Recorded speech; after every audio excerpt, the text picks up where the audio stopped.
the shadows, down low. You don't know what I'm going through, don't know what I'm going through. It's down low, down low.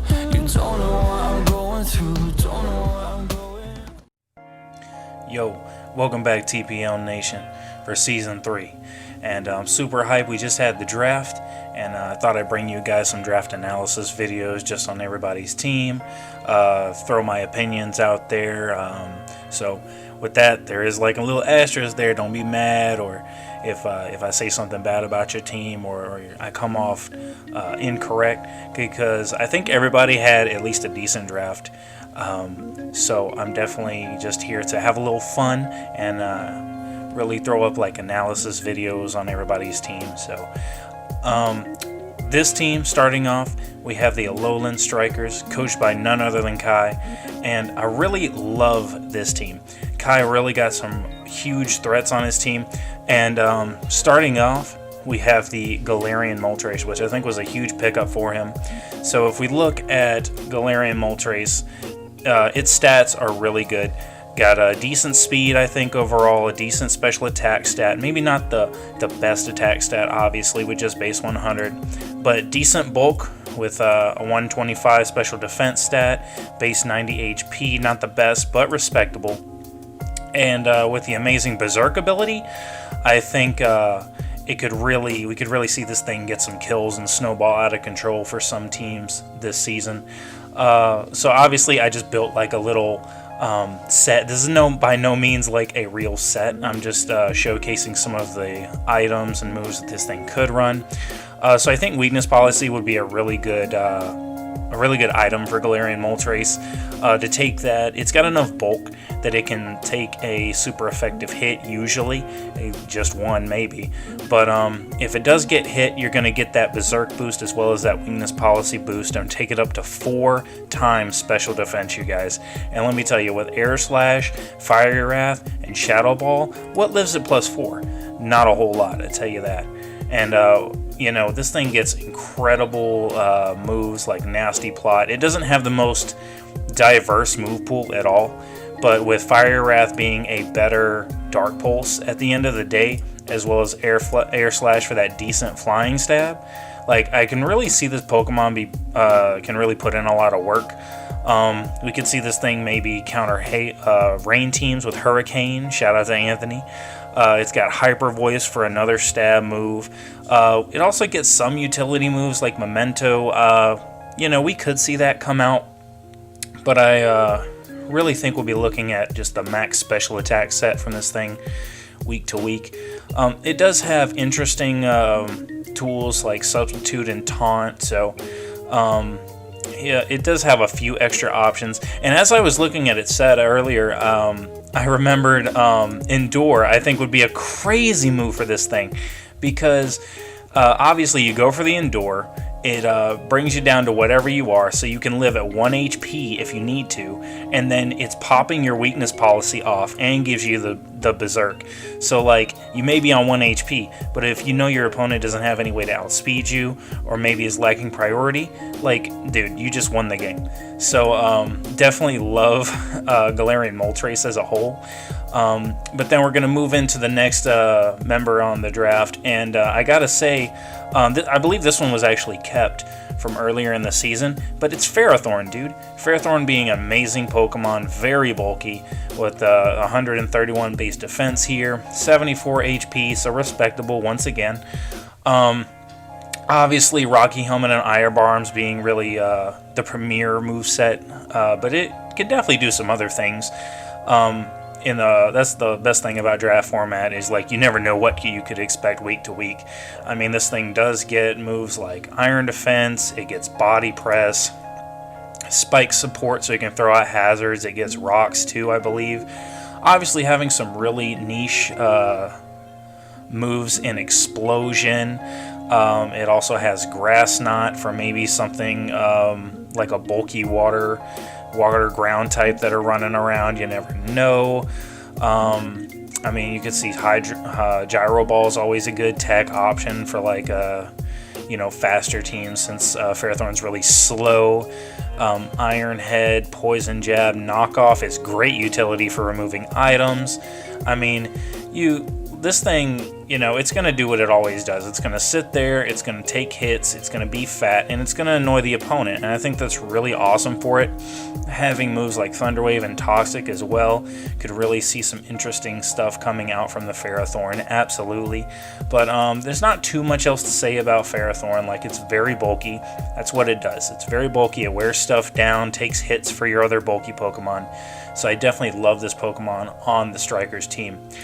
As we move into the next one, I think we have one of the premier Dynamax Pokemon for the Strikers in the Barraskewda. So when you look at Barraskewda, you see a ton of HP, a ton of speed, and a ton of attack. So very glass cannon, but at the end of the day, Barraskewda is a super threatening mid to late game sweeper in my opinion. If your opponent once again is lacking priority or had to waste it on something like the Moltres earlier in the match, the Barraskewda can come out, Dynamax, set up its own rain with Waterfall, and all of a sudden, like, you just have no hope of outspeeding this thing. And its coverage is actually really decent. I was looking through, it has tools like Close Combat, Flip Turn, Ice Fang, so really a good move set. It also has access to Crunch, it has access to ground moves, it has access to poison coverage, Psychic Fangs for psychic coverage, so really a deep move pool with a lot of wonderful sets that I think we could see come out. Not much else to say about Barraskewda. I have just a normal Life Orb set, which I think would work really good for it. Could also see a Choice Band, maybe just Choice Band flip turning in and out, very annoying for an opponent. So definitely a hard-hitting Pokemon. And if you're starting to see a trend here, you're starting to see that the Alolan Strikers have the potential to hit very hard. So I would definitely say that their team is kind of balanced, bordering on hyper offense. As we move into another Pokemon that I personally love because of its versatility, is Sceptile. I feel like a lot of people are sleeping on this Pokemon, and I was actually surprised that it got drafted so early, because I thought people were just going to sleep on it. I was actually thinking about drafting this myself to pair with Thwackey. But what I really love about Sceptile is it's kind of like a jack of all trades but master of none, as in it has decent attack, decent special attack, very good speed, very exceptional speed, as well as an okay ability in Unburden. It's not the best because it is already fast. It definitely, if it hit harder, maybe like I don't know, like if we took like 30 points off of speed and threw it into attack or threw it into special attack, obviously this thing would be a monster if we did that. But it does have amazing stab moves like Leaf Storm, Leaf Blade. It has setup opportunities in Swords Dance, Agility if you just feel like you just need all that speed. But at the same time, it does get a lot of wonderful tools such as Dragon Claw, Dragon Dance, Energy Ball. Like, this thing can be very threatening on the physical or special side. So I feel like we could see this thing being very threatening. And if this thing does, like let's say this set that I have right here, like a mixed Unburden White Herb set, you lead this thing, get a strong Leaf Storm into anything, right? Probably kill it. You could even use it to pick up a KO. Activate your Unburden, the White Herb brings you back up, and then you can just go for Dynamax, fire off Leaf Blades, fire off just Acrobatics even without the Dynamax, and like that's gonna hit super freaking hard. Get up a Swords Dance, the possibilities are endless with Sceptile, and I feel like we could really see, in the right hands, I feel like Sceptile could be a demon this season. But once again, another really niche Pokemon that I feel that just gets kind of overlooked is Magmortar, and I really like this as like a premier choice scarfer on their team, because with 83 speed it isn't the fastest thing, but you throw on a choice scarf, all of a sudden this thing outspeeds a ton of things without choice scarf. And then it's got new tools in Scorching Sands, which I feel like is kind of like, I don't know. I mean, it says 30% chance to burn you guys, but I just don't see burns on Scorching Sands like I do Scald. But with Choice Scarf, Fire Blast, this thing's going to hit really hard. Thunderbolt for coverage, Will-O-Wisp in case you need to cripple like a physical threat or anything of that nature. Flame Body also doing that. So I think we're just going to see more of the same from Magmortar. Very good Pokemon, very overlooked Pokemon, I feel. So definitely a lot of offense that we can see on their team. Next up we have one of the sleeper picks. I didn't really come up with like a set for Dusknoir because I feel like it does suffer from that Sceptile syndrome of like being okay in a lot of areas but not really excelling in any areas. Obviously it's very defensive, so you could see it using stuff like Stab Shadow Punch, which is kind of like not the best move. I think that's all it gets. I don't think it was... Oh, so it does have Poltergeist this gen. So actually a very good stab move in Poltergeist. We could see other physical moves come out from it, like Brick Break, maybe to like just remove screens if you're going against that. Darkest Lariat, another really good dark move. It does get access to the elemental punches, so that's also a good thing for Dusknoir, but I feel like it also has really good moves in its utility sets of like Pain Split. It gets Memento if you want to pivot, let's say, into something really strong like your Galarian Moltres. It could definitely open up a nasty plot there. It also gets priority in Shadow Sneak and Sucker Punch, so very good utility there. Taunt, Toxic, Trick, maybe see a Trick set come out, Sub. Like, I feel like this Pokemon could really do some very annoying shenanigans, but also be a decent attacker if it needed to be. So I feel like the name of the game for them really is versatility, because not so much in like the Barraskewda and the Ferrothorn and the Moltres, but when you move down into their other draft Pokemon like Sceptile, Magmortar, and Dusknoir, I feel like you just see just versatility and just real threatening options on the Alolan Strikers team. So it's going to be really cool to see how Kai puts in work with this team. And we're moving on to my favorite Pokemon on Kai's team, because I think it could just put in absolute crazy work, is the Type Null. And with Type Null, I love this Pokemon.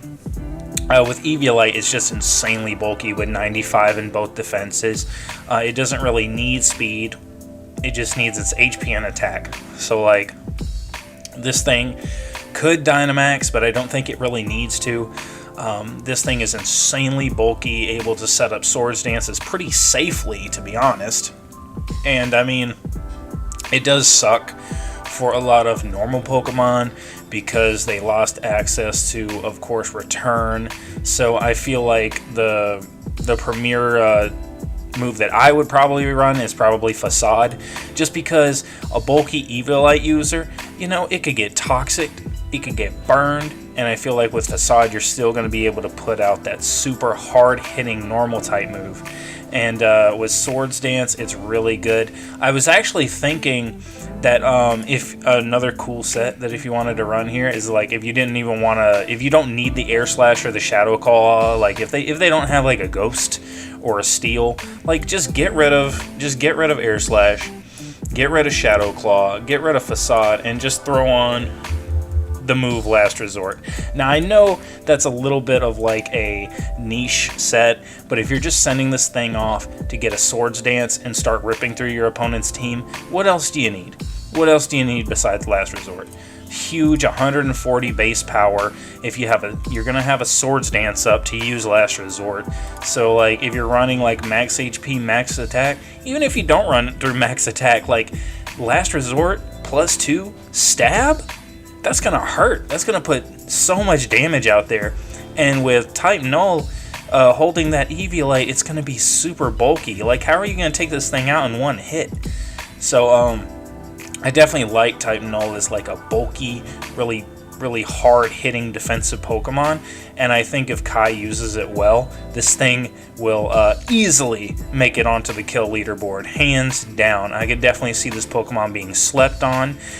People might not be preparing for it as well as they should be, and I feel like for the premier ways to check it or stop it, like a burn or something like that, it can work around it with moves like Will-O-Wisp or even Rest.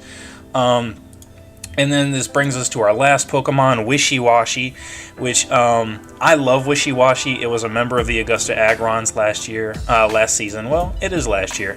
Last season and last year. And for good reason, dude. I mean, look at these stats. Like, it has abysmal speed, abysmal HP, but everything else is like beyond legendary level here, okay? You got 140 base attack, 130 and 135 defense respectively. Like, this thing can eat some hits, okay? And a good thing. I remember in my match that I brought Wishiwashi in, like, Wishiwashi almost brought me down from it almost brought me back the win from a 1-3 deficit because I Dynamaxed this thing. But I mean, if you're looking at like max HP and max attack, if you're looking at max attack waterfalls, earthquakes, iron tails, like, this thing can smack people up, especially if this thing Dynamaxes. It's gonna hurt. And with doubling its HP, it does have a little bit more survivability. I definitely would like to run an HP restoring berry on this. I did run a leftovers set, but I just feel like Wishiwashi won't be taking enough hits to really make use of leftovers as much. And to be honest, if you wanted to run leftovers, I'd definitely say instead of Iron Tail, just throw Protect on there. You know, if you aren't gonna risk giving your opponent some advantage by giving them a free turn, go ahead, get the extra leftovers recovery. Not so much for a Dynamax Wishiwashi, but maybe just like, a bulky attacker. Throw off like some big waterfalls, some big earthquakes. Heck, if you don't want to worry about Dynamax, shoot, just make it a slow flip turn, dude. Like, throw on Choice Band. Choice Band a flip turn? Bro, from a Wishiwashi, look at that attack. Okay, that's 416, bro. Okay, so we play at level 50. I will admit that. So, but let's still, like, 211, like, compared to its incredible stats all around, like, 211 is gonna smack, like, destroy things. Just a flip turn, man, you're gonna be doing to, like, 30-40% the stuff that takes neutral damage, like, just from a thing that pivots out. And also, I really like Wishiwashi because it's a nice Trick Room abuser as well. Like, if your opponent's bringing Trick Room, dude, bring Wishiwashi. There's not a whole lot of Trick Room abusers out there that are slower than 30 speed. 30 speed is a real good benchmark for a lot of slow Pokemon. Like, Pokemon that I can think off of my head that have 30 speed, like, I know Caparaja has 30 speed. So I mean, like, this thing can smack. I mean, like, I wholeheartedly believe that we could see Wishiwashi come to a few matches of the Alolan Strikers and still put in work.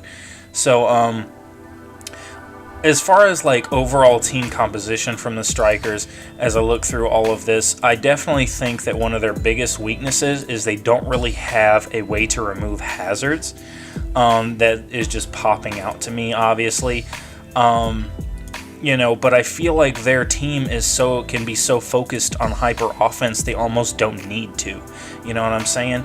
Like, you could just see Ferrothorn come out, set up some hazards, die, and then once you have those spikes and those rocks breaking all those sturdies and those focus sashes, like, between the combination of Moltres and Barraskewda, like, it's going to be really hard for teams to bounce back and power through that hyper offense.